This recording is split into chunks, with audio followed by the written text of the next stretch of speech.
Well, I've looked at moving because I'd like to keep more of my money too. And where should Maher move? You know how many people moved out of your state, California? Oh, I know. Under Newsom? Yeah, no. People do move. There's no doubt about that. People move in America, and you're right. No, but they're not moving because they want a better view. They like to keep more of their money that they earn. Yeah, that's true. Florida's a really good case study. So when DeSantis became governor, there were 250,000 more registered Democrats in Florida when he became governor 8 years ago. Now there's 1.4 million more registered Republicans in Florida. That's all from COVID and re-registration from COVID, 100%. Right. So it absolutely is happening. Cities that used to regularly vote blue are being destroyed by the left. According to Bill Maher, the comic asserts that the left abandoned these cities in favor of the radical fringe, despite the fact that voters feel disregarded, afraid, broke, and furious. That risk amounts to political self-destruct and puts the DNC's future in American politics at jeopardy. As always, please hit the like button and let's get going if you appreciate sharp political commentary. I read that the current mayor of Chicago has an approval rating of 6.6%. Round it up, 7. I mean, you were just the ambassador to Japan. If that was your approval rating in Japan, they would do hero on live TV. They would do it at 27. I mean, what's going on in Chicago? Look, I mean, we were talking about this a little earlier. I mean, you have also the mayor of New York not doing well. Obviously, other things also here in Los Angeles not doing well. The mayor here. Look, and then you got mayors like the mayor of San Francisco and other cities that are doing well. So I would say, look, there is a general rule. I had this when I was mayor. Safe streets, strong schools, stable finances. Focus on those 3 things and your city's going to be wrong. Emmanuel starts off by explaining why he believes the Chicago mayor's approval rating is a pitiful 6%, and he believes it's not complicated. On a daily level, voters are most impacted by 3 elements: public safety, shaky finances, and subpar schooling. Chicagoans are dealing with a failing educational system, rising crime, and chaotic finances. They do not, however, believe that City Hall is particularly urgent or focused. Grand speech and ideological signaling, according to Emmanuel, are not crucial components of leadership. The objective is to fix what's broken in front of them. Instead, Chicagoans feel abandoned as their quality of life declines. Instead of being impersonal, the annoyance is personal. The education of their children is a worry for parents. Workers are worried about the safety of their journey. Taxpayers are also worried about how their money is being used. Emmanuel asserts that priorities, not communications, are the mayor's problems. Furthermore, it's clear that voters have had enough. We've gone through 5 years where people became way too permissive of the culture. They were all, which is why everything's locked up at Walgreens and CVS, and that is a disaster. Yeah. And our school, and I'll say this about our schools. I don't want to hear another word about the locker room. I don't want to hear another word about the bathroom. You better start focusing on the classroom.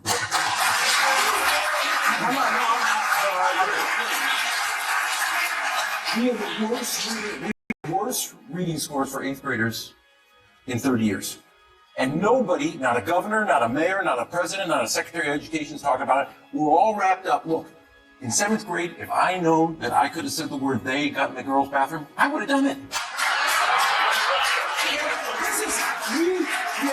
We literally are a superpower. We're facing off against China with 1.4 billion people, and 2/3 of our children can't read 8th grade level. So no more about the lot. Wait a second, I'm on a roll for a second. Our public school system is clearly failing, however. Rather than addressing deteriorating standards, poor performance, and classroom crises, conversations over locker rooms and restrooms gained center stage in the national conversation. Parents wondered why their kids couldn't read, write, or compete, while leadership focused on addressing cultural flashpoints that affect a small portion of pupils. Rahm's statement is very direct. We allowed extreme viewpoints to dominate the discussion while ignoring what was truly crucial. Our children's education. Schools should be places of learning, safety, and opportunity rather than ideological battlegrounds. it is also difficult to ignore who led these conversations. The Democratic Party took the initiative, prioritizing symbolic victories over practical fixes. As a result, parents feel disregarded, pupils are lagging behind, and trust in the leadership continues to decline. This is not only a political loss, it's a generational problem. To be fair, this is Fair. no. This is a huge Democratic Party problem. If you look at Democratic cities, they are terribly run.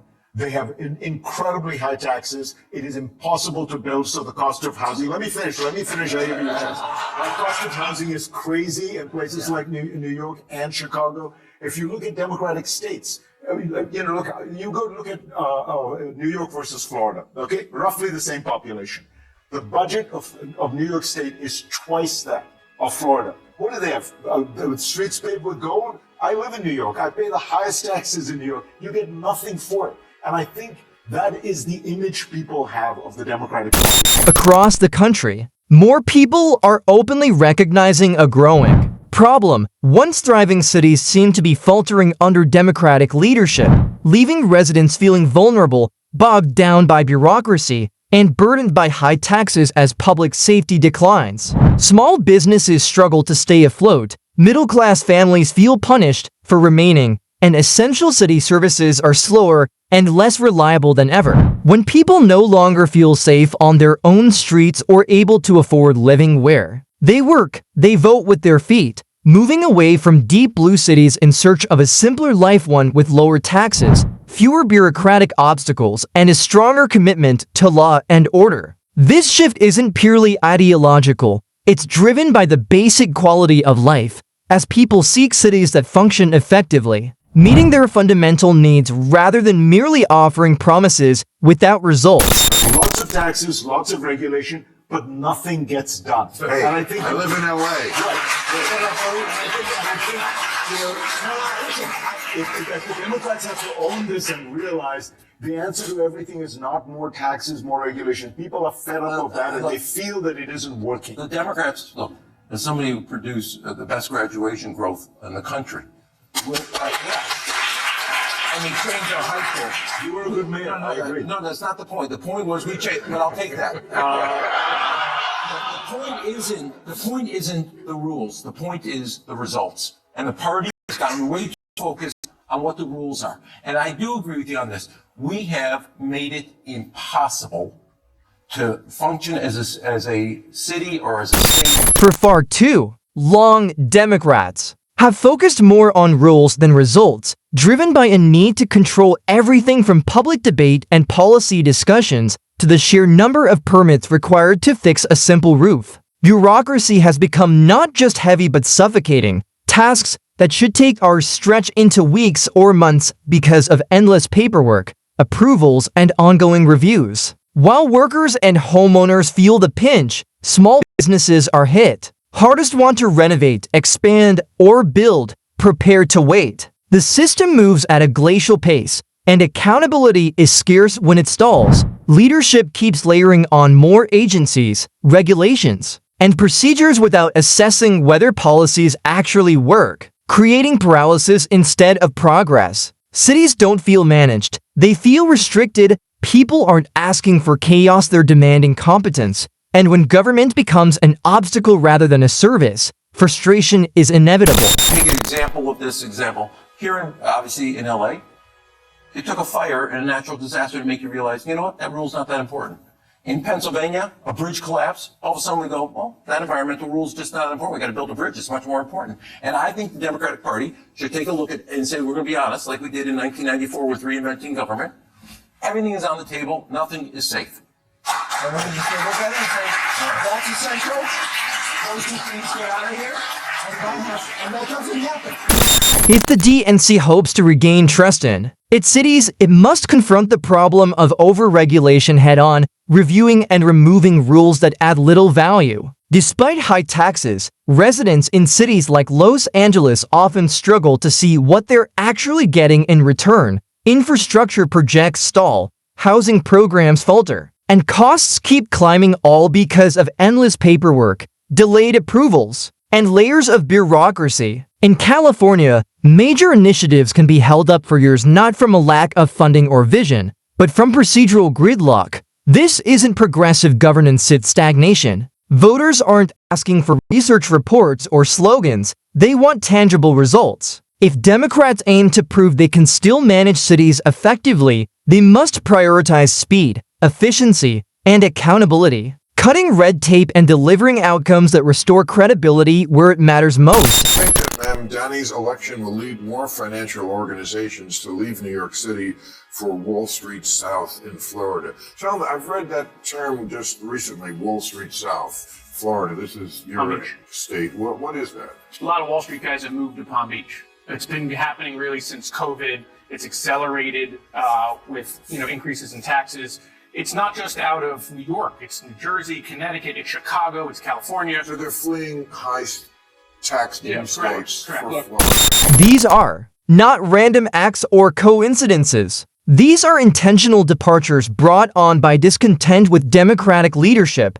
Business owners cite tough regulations, taxes, and an environment that is growing less favorable to growth. Locals lament declining infrastructure, declining public safety, and rising living expenses with minimal return on investment. Many of these people were reluctant to depart. These states were their home states, which they cherished and helped to create. However, they contend that political decisions that prioritize ideology over practicality are progressively weakening these cities and administrations. When opportunity, safety, and affordability disappear, loyalty is diminished. This is the luckiest guy in the world that Mamdani got elected because his district is going to explode.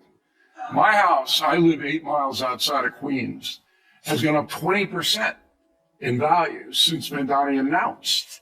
Okay? Because Because people aren't going to pay the punishing taxes. New York is the highest tax state in the union. but you said your house value's gone up. Yeah, So because people- they're moving to Nassau County, Oh, they're moving out of the city. out of I the see. city, and I they can see. still take the train back in the city and not pay the millionaire's tax or whatever crazy thing this guy wants. But what people don't understand is he can't raise the taxes unless the state okays it. They don't understand that. They don't know what seizing the means of production is, but Ken Griffith does. He's the big Wall Street titan. He knows what it is, and that's why he's down in Palm Beach. We'll see if they move. I mean, you saw Bill. They're going to move. Well, look, They're already moving. Hold on, Bill Ackman said. No, they're not. Hold on. People say they're going to move all the time after elections. They don't do it. Bill Ackman said he was going to move. You know how many people moved out of New York City in the last 3 years? 600,000. They're moving. Yeah, they're moving. You know how many people moved out of your state, California? Oh, I know. No, Under Newsom? Yeah, no. People do move. A There's no million. doubt about that. People move in America, and you're right. They No, do. but they're not moving because they want a better view. They like to keep more of their money Yes, that that's they true. earn. Yeah, that's true. Florida's a really good case study. So when DeSantis became governor, there were 250,000 more registered Democrats in Florida when he became governor 8 years ago. Now there's 1.4 million more registered Republicans in Florida. That's all migration from COVID and re-registration from COVID, 100%. Right. So it absolutely. The city is already shocked by New York's political direction. As Zoran Mamdani emerges as a key figure in the mayoral race, many residents and business owners are departing. Rather than being theoretical, the problem is pecuniary. Mamdani's millionaire's tax idea has frightened wealthy individuals and investors who feel they are being singled out again. These people already have a high tax burden. Moreover, many consider this strategy to be punitive rather than beneficial. They don't care about fairness. It has to do with impeding development and accomplishment. Opponents claim that rather than tackling problems like crime, housing, or basic services, the administration is pursuing rapid political victory, squeezing a shrinking tax base. It's a simple fear.